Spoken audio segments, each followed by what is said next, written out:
Have you ever thought about your future? I'm not just talking about those small fleeting moments. Have you ever taken the time to actually sit and ponder on what you're going to do with your life? Well, if so, you're not alone. For many, the possibility of their future is something that weighs on us once we are given the sight of the world. All the possibilities that our ears and eyes allow us to behold truly is a breathtaking feel. However, those possibilities seem to dwindle once we reach a certain point in our life. So, dear listener, as you listen to this tale, just take a moment and think, what is my future? Greetings, I am the Storyteller. Tonight I bring to you a tale from my collection of stories, so sit back and relax, allow yourself to get enveloped by my words, and envision the world that comes off from my pages.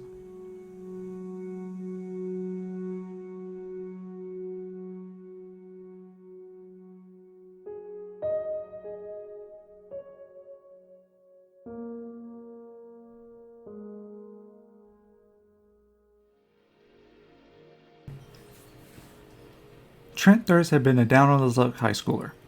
It wasn't until his senior year that he began to question and wonder what he would do with his life. Freshman, sophomore, and junior year had all been fun and games for him. Yet midway into his senior years when it finally hit him. It's not that he never had a thought about what he would do with his life. He had thoughts and ideas about what he wanted to do, but like at most at his age, he didn't take enough passion to do what he wanted. It was on that Christmas Eve that Trent went for a walk. After a small heated debate with his parents over his life, he had to escape from the burden of decisions. If it wasn't his parents, it was his school. Hell, at times it was even his friends that would always bring up the topic of the future. Couldn't he at least have someone that didn't bring up that topic and force him to dwell on it? Heck, he loved taking walks, but now it seemed like his legs were forcing him to take steps. It was then on the main street of downtown that Trent came to a pause. He stared into every window he could. He watched the busy workers scramble to help last-minute shoppers. Would that be his life if he didn't take action? Of course he would need a job to help while he attended college. But what if he didn't attend college, however? He might be stuck working these type of jobs climbing up that corporate ladder. There's nothing wrong with that, he thought. He knew many through family friends who made it big through the companies they work with. Surely he could do the same. Then he looked over at the large office buildings, thinking about the quick pace of having an office job. Maybe that would be his move.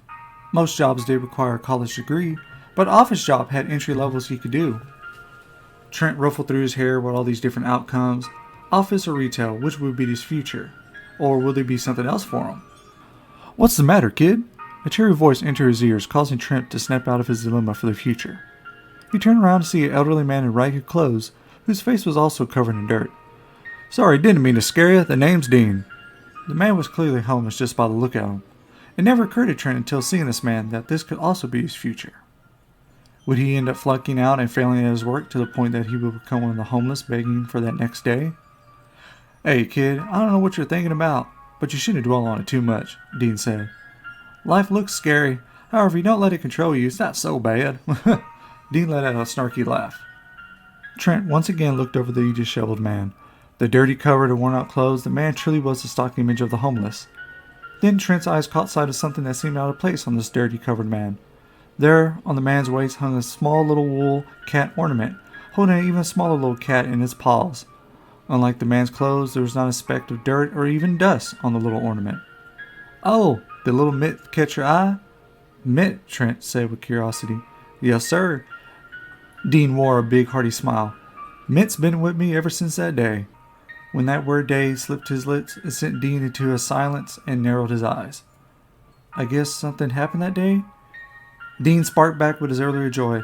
Ah, pay no mind to an old rambling man. Trent nodded. He shoved his hands into his jacket pockets. A slight wind gust came passing by that made the ornament sway.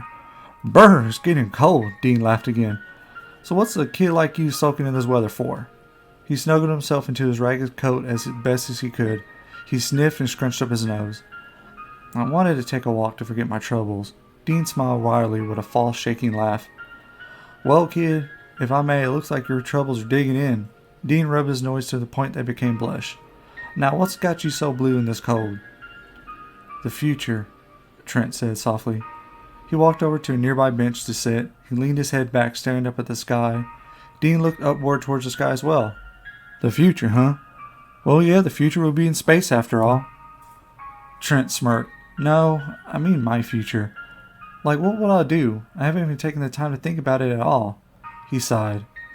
I just been having fun. Trent felt Dean take a seat next to him. Dean bent forward, crossing his arms. Well, there's nothing wrong with that. What's wrong with the world when they force kids to grow up? Trent returned his eyes to stare at the cloudy winter sky. Dean snorted. Look, I say don't get so worked up. Just go on living life. And then, Dean turned to Trent while raising one finger. Then, the time will come. Are you sure it will come to me eventually? Sure. That's a great and fascinating thing about life. You'll never know when something will come along. Trent straightened up in his seat and looked forward. I guess, but everyone keeps telling me I need to decide on my future or else I'll end up... Trent paused for a moment looking over at Dean. He hurriedly turned away when Dean's eyebrows wiggled around like curious caterpillars. End up like someone like me? Dean asked with a slight chuckle to his voice. Trent nodded silently, his cheeks with a hint of blush to him. Dean leaned back on the bench, resting his arms on his back railing. Don't be embarrassed. It's a standard thing to say to someone. Hell, I once had that said to me by my old man. Dean went on a laughing fit before stopping himself. Yeah, that's an old conversation most kids get. Dean rubbed his stubby chin. I don't know why everyone tells kids that. They're always trying to scare you kids into growing up. Yeah, but isn't that just a standard part of life? Trent asked. That's right, it is, but just don't rush it or let it get rushed if you can. Dean gave a hard pat on Trent's back. Just be you and you'll find that path. Trent nearly fell from his seat from that pat. You couldn't tell from his clothing, but Dean must have some muscle to his frame. In that thinking, Trent's stomach cried to him. Dean laughed at the sound. Ha! Well, looks like you got something to look forward to. Yeah. Trent's breakfast that morning wasn't anything, but just a leftover biscuit from last night's meal. He jumped off the bench, stretching out his body. I guess I can hold off worrying on my future and thinking about my stomach. He looked back at Dean, who was checking in his coat pockets. Say, Trent said with a trembling voice, are you hungry? Trent and Dean found themselves sitting at a bar of the local diner right in the middle of the city. The diner itself was small to where it could fit 20 at most, but to the point everyone would fit like a can of sardines. However, for that day there was only the cook, a waitress, Trent, Dean, and 2 other patrons who sat at a booth in the corner. Trent stared over the menus while the waitress came back with his and Dean's drinks, an iced tea for Trent and a hot chocolate for Dean. She smiled at the two as she set their drinks down in front of them. Trent ordered their meals, a simple one of pancakes, sausage, eggs, bacon, toast, and hash browns. The waitress jotted it down on her pad and informed them to be out in a few. That few didn't take long, and the waitress returned later with their meals. After laying them down, she went to check on the other 2 patrons in the diner. Hey, Dean spoke with a soft, nearly cracking word. Trent looked over at him with a bit of hash browns in his mouth. You didn't have to do this. Trent swallowed down his food, washing it for good measure with his tea. He smirked. It's fine. Think of it as thanks. Thanks? I didn't do much, Dean said. You did more than most. Instead of bickering at me, you listened and just gave me advice. Trent smiled.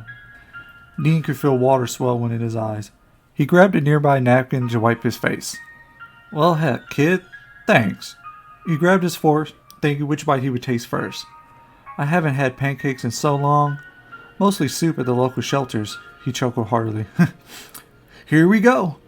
He cut off a piece of pancakes, then dabbed it into a puddle of syrup he poured on the side of his plate. When he placed that sweet piece into his mouth became alive with a sensation he once thought he'd lost. Trent couldn't help but smile at the sight. Dean went towards the other dishes on his plate, scarfing them down without hesitation. With his food gone, he washed it all down with his hot chocolate. Dean stretched back, patting his belly. Oh boy, that was good, he said with a smile. Thanks again, kid. Trent did the same as he placed down his fork on his empty plate. Ah, that was good. That made me forget my troubles. Dean digged through his teeth with his nail. Like my wife used to say, if you have a filled belly, then your mind's empty. Trent paused for a moment. You were married? Yes, I was. Dean's eyes narrowed. For 10 years. In that moment, Trent's attention drew towards the ornament. Since Dean had brought up his wife, he has been softly patting the top of the ornament's head. Dean noticed Trent's stare. So you asked me if something happened that day. Well, the truth is, I bought this for my wife. If you haven't noticed, but it's a mama cat holding her baby. Dean choked on his words a bit. My wife had gotten pregnant with our first child. In the weeks when our child would be born, I rushed nonstop to make sure things would be good. I had purchased this ornament from a local shop 4 days before my wife was rushed to the hospital. I gave it to her, telling her how much it made me think of her and our child. She loved it. A cold silence soon grew over the pair. The steam from Dean's hot chocolate stopped, and his sweet liquid stood still. Yet that day, a day that was supposed to be a joyous one, Dean choked back on the memories. I lost the love of my life and my child that day. Dean closed his eyes, doing his best at what he could be attempt at holding back the painful memories. Sorry. I didn't mean to bring this up, but any time I think of that day, it comes flooding back.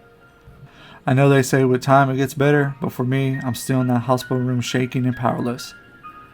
Trent reached out his hand, patting Dean on his back. That smile Trent was first greeted with came back on Dean's face. Thanks, kid. He sipped his hot chocolate, scrunching his face at the coldness of his drink.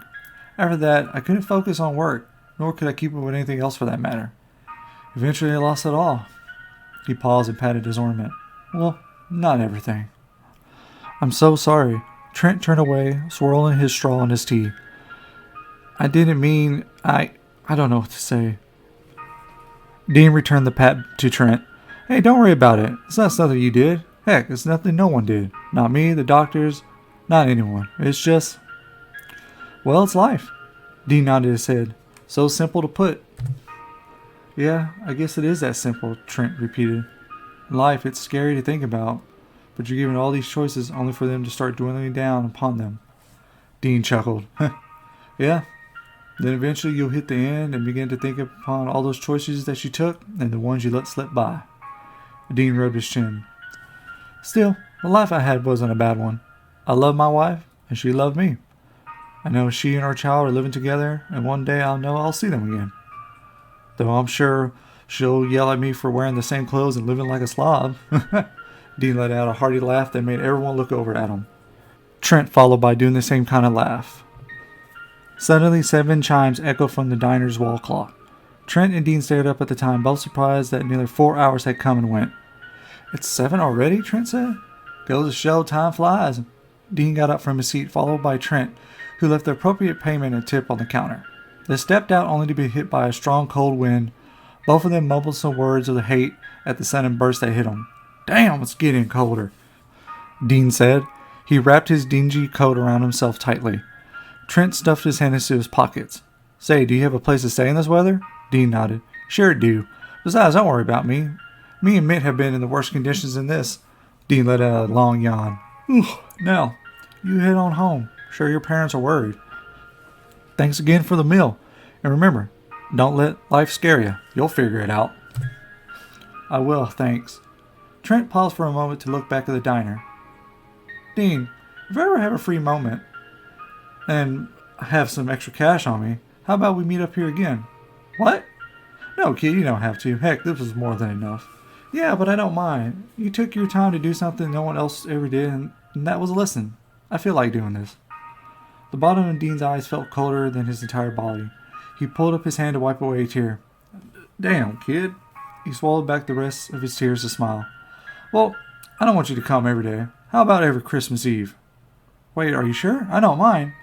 You don't want to waste your time hanging with an old geezer like me every day. You gotta spend that time focusing on yourself. Every Christmas Eve will be fine. Trent nodded. All right. Christmas Eve it is. With that, the two sealed their promise to meet every Christmas Eve at the diner. Trent would go on to inform Dean on his first job at a small retail store in the city, along with getting into the college of his choice. However, he was still unsure of what career he wanted to pursue. Dean would chuckle, telling him he would figure out the right one. Their yearly tradition at the diner became so well known that the waitress would even reserve their seats for him in case the diner got full that night. Trent and Dean would nearly spend the entire nights there until closing. Truly, the two of them became the best of friends. Trent felt like he could rely on Dean, with Dean coming to see Trent as a son he never had. Their tradition, Trent thought, would last forever, but life, as simple as it is not something that can follow traditions. Trent had run 10 minutes late on one Christmas Eve thanks to his boss asking him to help finish setting up a new display in their store. Stepping into that diner, he felt relaxed when that warm air from the heater warmed up his body. Removing the scarf he had wrapped around his face, he noticed Dean wasn't there. The waitress exited from the kitchen only to stare at Trent. Trent! Hey, Maddie, is Denny not here? About that. Maddie clutched her apron. You might want to sit down. She walked into the back, returning a second letter with a small envelope in her hands. Trent sat in the same seat he always did, wondering what happened to his friend. Here, she said, someone earlier came to drop this off. They said Dean wasn't in the best of health. What? Trent grabbed the envelope. He stared at it until returning back to Maddie. Is he okay? Maddie shook her head. Sorry, Trent. Maddie placed a hand on his shoulder. I don't think he made it. Trembling with a sudden emotion, Trent shook his head. Maddie rushed to his side, holding him. Sorry, but the man who brought this said he passed away this morning. It was his last wish that you receive this. Trent couldn't believe what he was hearing. Dean, his friend, had passed away. Trent clutched the envelope in his hand. Maddie removed herself from Trent, wiping away her tears. With the ping of a door informing her of new patrons, she fixed herself to help them at the table. Trent cleared his face, forcing his shaky hands to open the envelope. Inside, he was surprised to see a wool animal ornament. It was a dog holding its head up high in determination. Trent held the ornament in his hand before noticing a small slip of folded up paper. It was a handwritten note by Dean to Trent. Hey kid, I guess if you're reading this, it means I didn't make it. I wanted to thank you somehow for always hanging out with an old man like me every Christmas Eve. I know it's not the hippest thing for a young fellow like yourself, but I bought this ornament with the money I could get. To be honest, it made me think of you. I know you had your fears about the future, but as I told you many times, don't let life scare you. Just keep your head up high and you'll find that path. Remember that, kid. Trent wiped away the tears that came. In his wiping, he paused to stare at the wool dog ornament Dean had gifted him. He couldn't believe that such a thing looking proudly up at the sky could remind Dean of him. He clutched it close to his heart and felt his lips curve to a smile, followed by him chuckling. Maddie returned to check on him. Trent assured her he was fine and that he would be taking his leave. He thanked her for waiting on him and Dean over the many years they had visited the diner. Maddie asked, What do you plan on doing after today? Trent paused briefly while holding the diner door. Who knows? Life's scary, but I'm sure I'll find my path. Trent flashed a smile at Maddie as he left the diner. He stopped right outside the door to stare up at the falling snow. The fear he held over his future all those years ago were just as fleeting as the snow he watched. He wasn't sure what his next step would be, but if he kept his head up high, then one day, maybe even tomorrow, his path will surely be realized.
A confusing start to a hopeful future.